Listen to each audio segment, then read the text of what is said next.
नमस्कार दोस्तों, एक बार फिर से स्वागत है आप सभी का। आप यहाँ देख सकते हैं कि विधानसभा आम चुनाव 2023 के बारे में हम जो आपके रिकॉर्ड किए गए मतों का लेखा भाग 1, इसमें हमें फॉर्म कैसे फिलअप करना है, क्या क्या सावधानियाँ बरतनी हैं, इन सभी चीज़ों पर चर्चा करेंगे। तो सबसे पहले आप सभी का हमारे चैनल AKY स्टडी पर बहुत बहुत स्वागत है। और आप बहुत अच्छे से जो है चुनाव कराएंगे क्योंकि आपको एक्सपीरियंस है, आप सभी जानते हैं।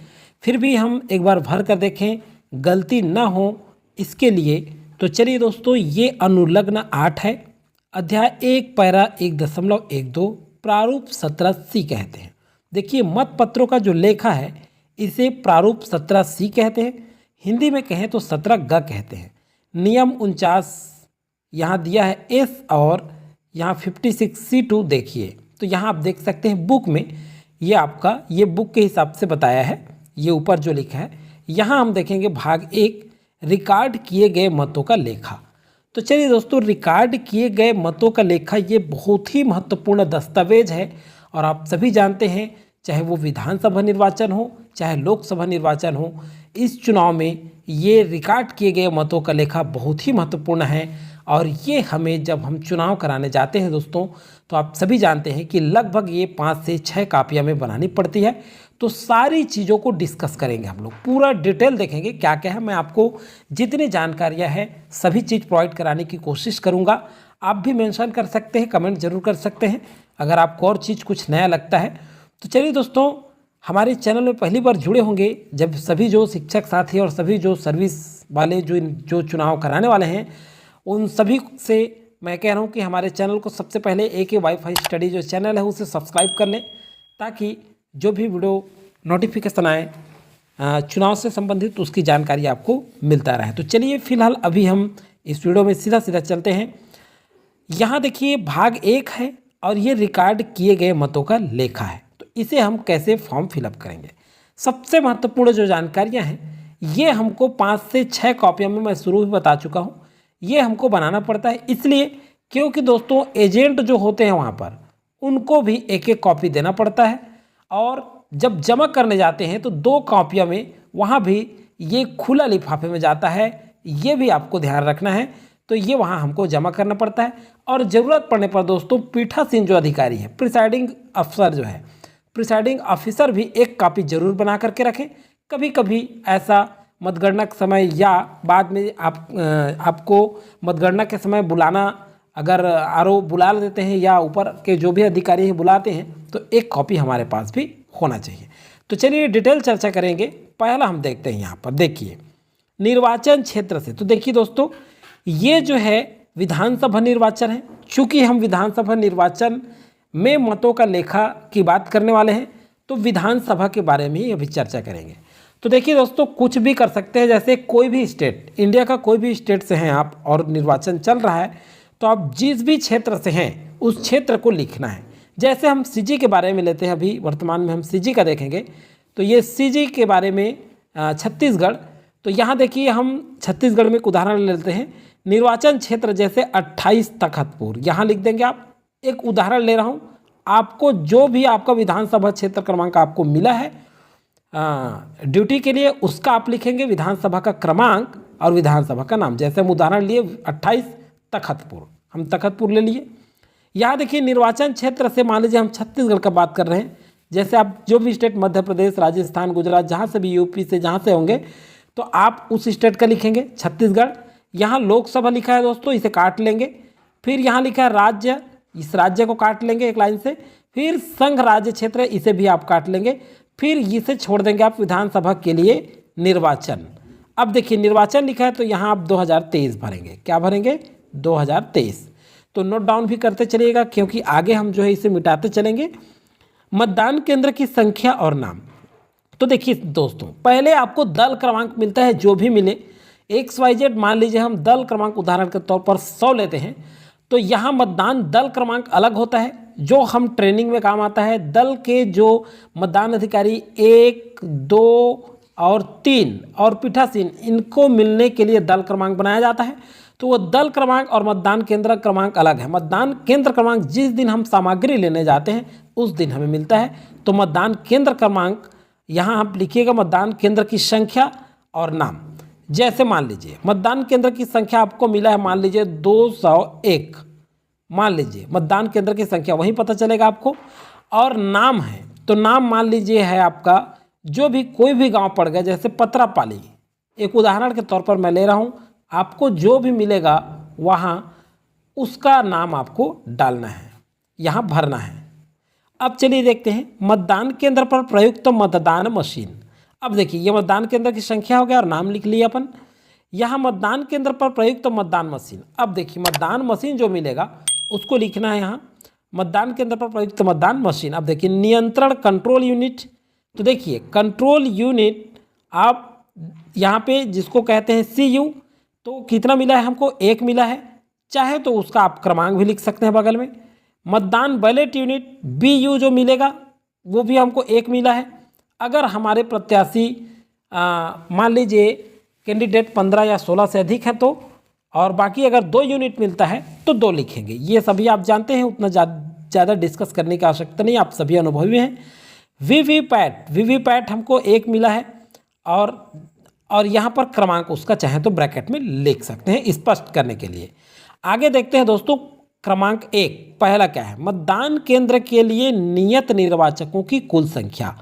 तो देखिए मतदान केंद्र के लिए नियत निर्वाचकों की कुल संख्या, तो जितने आपके चिन्हित प्रति में होगा उसमें टोटल, जैसे मान लीजिए आपके मतदाता हैं 500, उदाहरण के तौर पर लेते चल रहे हैं हम, तो 500 लिखेंगे आप। उसके बाद मतदाता रजिस्टर कुल संख्या होगा, यहाँ मतदान केंद्र के लिए नियत निर्वाचकों की जो चिन्हित प्रति में कुल जो संख्या है उसे आप यहाँ लिखेंगे। उसके बाद मतदाता रजिस्टर प्रारूप 17A में यथा प्रविष्ट मतदाताओं की कुल संख्या। अब देखिए मतदाता रजिस्टर में यथा प्रविष्ट मतदाता मतलब मतदाता रजिस्टर में कितने मतदाता मत दिए, जैसे 500 है और मान लीजिए यहाँ 400 ने मत दिया, कितने लोगों ने, 400 ने, तो यहाँ हम कितना लिखेंगे, 400, जो मतदाता रजिस्टर में मत दिए उनके अनुसार से। यहाँ देखिए 49O के अधीन मत रिकॉर्ड नहीं करने का विनिश्चय करने वाले मतदाताओं की संख्या। तो देखिए दोस्तों ये जो है, ये अगर ऐसे मतदाता हैं तब आपको भरना है, अन्यथा इसको निरंक कर देना है। अगर ऐसा है तब, वैसे जनरली ये निरंक ही होता है, आप सभी जानते हैं, हम सभी जानते हैं ये निरंक ही भराता है। 49M के अधीन मतदान के लिए अनुज्ञात नहीं किए गए मतदाताओं की संख्या, ये अगर है तो आप लिखेंगे, संख्या लिखेंगे, यहाँ नहीं है तो इसे भी निरंक कर देंगे। नियम 49MA के अधीन रिकॉर्ड किए गए परीक्षण मतों को घटाए जाने की आवश्यकता होगी। देखिए 49MAD के अधीन रिकॉर्ड किए गए परीक्षण मतों को घटाए जाने की आवश्यकता होगी। देखिए अगर ये टेस्ट वोटिंग वाला है MA, यहाँ आप देख सकते हैं 49O मतलब जो मत नहीं देने वाले हैं उनकी संख्या रहती है, मत न देने वाले, तो ये आप ये करेंगे जो मत देने से इनकार करता है, तो ये तीसरा कॉलम में। इस तरह से यहाँ देखिए 49MAD मतलब ये परीक्षण वोट, जैसे टेस्ट वोटिंग आप सभी जानते हैं, अगर है तब संख्या करना है, अन्यथा नहीं करना है। तो चलिए इसमें तो पीठासीन अधिकारी घोषणा भरवाएगा जो भी कहता है, जैसे 49A के तहत हम थोड़ा चर्चा कर लेते हैं। अगर कहता है कि वो जिस अभ्यर्थी को वोट दिया है, अगर क्या करता है मतदाता कहता है कि मैंने जिस अभ्यर्थी को वोट दिया वीवीपैट में जो पर्ची गिरी है वो उसी को मेल नहीं करता, ऐसा अगर कहता है तो प्रिसाइडिंग ऑफिसर उससे घोषणा पत्र भरवाएगा, उनको समझाएगा कि ये जो है इसके तहत अगर आप सही नहीं पाए जाते हैं तब आपको सज़ा भी हो सकती है। इस तरह से आप समझा लीजिए, प्रिसाइडिंग ऑफिसर समझाएगा इसे। और अगर वो नहीं मानता है तब की स्थिति में टेस्ट वोट होगा। घटाए जाने वाले परीक्षण मतों की कुल संख्या, तो देखिए कुल संख्या मान लीजिए 1 है तो 1 लिखेंगे। 17A में मतदाताओं में उनकी क्रम संख्या क्या है, तो उनकी जो क्रम संख्या चल रहे होंगे, जैसे 1 2 3, मान लीजिए ये 100वां है तो यहाँ क्रम संख्या लिख लेंगे 100, उदाहरण के तौर पर ही देख रहे हैं इसे, आप वहाँ देख लेंगे जितना मतदान हुए रहेगा। अभ्यर्थी जिनके लिए परीक्षण मत डाले गए सरल क्रमांक लिखेंगे और अभ्यर्थी का नाम लिख देंगे। मतों की संख्या मान लीजिए 1, टेस्ट वोट तो 1 ही होगा तो 1 लिखेंगे। इस तरह से इसे फिलअप कर लेंगे आप। आगे देखते हैं दोस्तों, मतदान मशीन के अनुसार रिकॉर्ड किए गए मतों की कुल संख्या। अब देखिए जो हमारे सीयू में है, कंट्रोल यूनिट में, जो हमारे मशीन में है रिकॉर्ड किए गए मतों की कुल संख्या, ये जो संख्या है यहाँ लिखेंगे।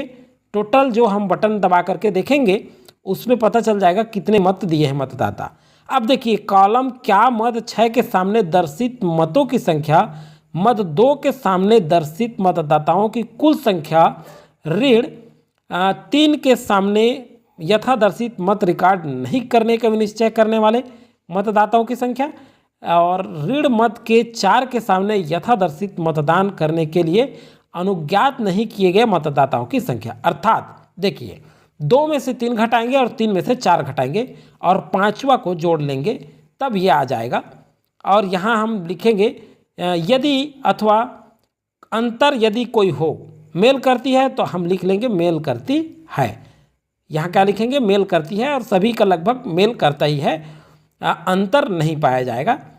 चलिए नेक्स्ट है आपका उन मतदाताओं की संख्या जिन्हें निविदत मतपत्र नियम 49P के अधीन जारी किए गए। देखिए निविदत मतपत्र आप सभी जानते हैं, निविदत मतपत्र हमको 20 प्रदान किया जाएगा, कितना 20 जारी किए गए। अब देखिए क्या कह रहा है, यहाँ पढ़िए, उन मतदाताओं की संख्या जिन्हें निविदत मतपत्र 49P के अधीन जारी किए गए। तो देखिए निविदत मतपत्रों की संख्या, सबसे पहले निविदत मतपत्रों की संख्या जितना प्राप्त हुआ है उस सरल क्रमांक को यहाँ से यहाँ तक लिखना है।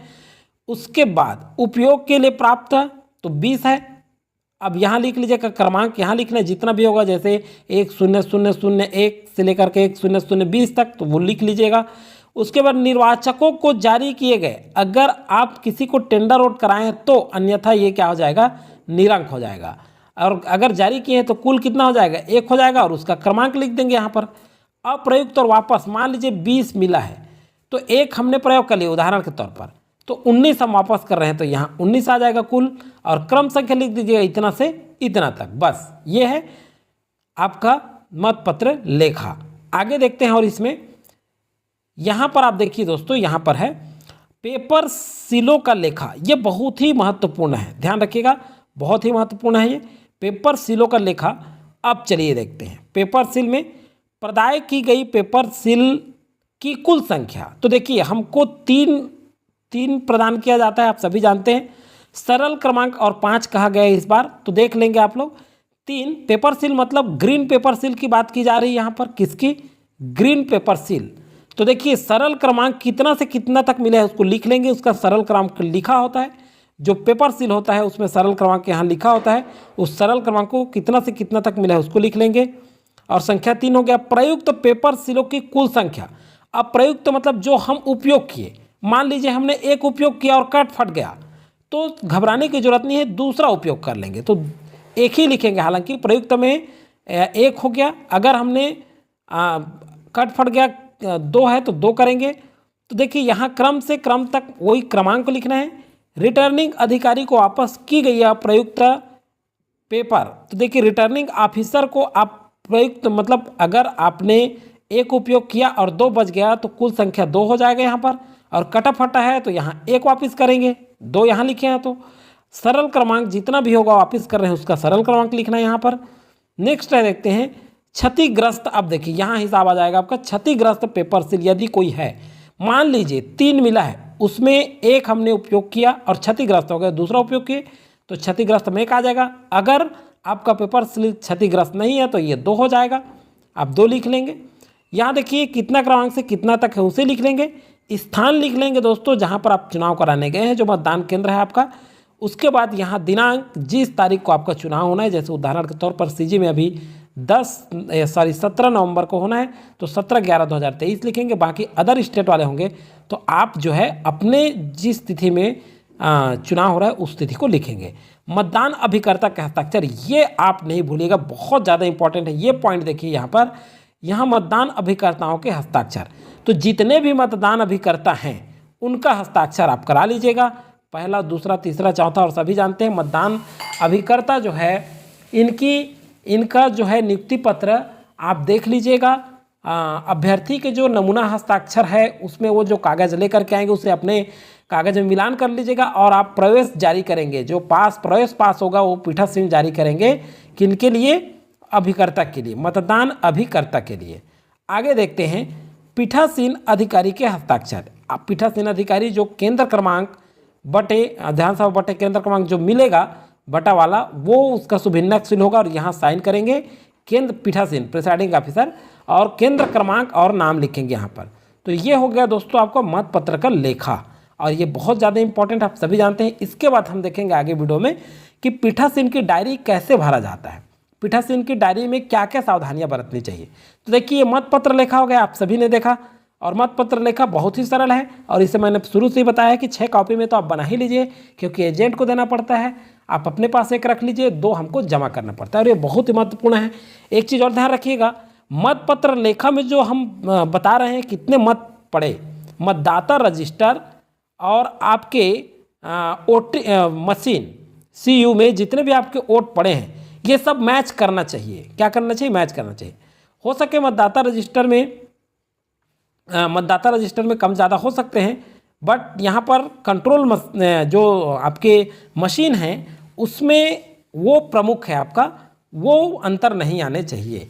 इस तरह से क्यों अंतर होगा? मान लीजिए मतदाता रजिस्टर में किसी ने हस्ताक्षर कर दिया और आखिरी में कहता है कि मैं वोट नहीं दूंगा, तब की स्थिति में ये दोनों में अंतर आ सकता है। तो उसमें अलग से आपका कॉलम है पीठासीन की डायरी में, वहाँ आप दर्शित वहाँ जो पॉइंट है, बिंदु है, वहाँ आप दर्शा सकते हैं।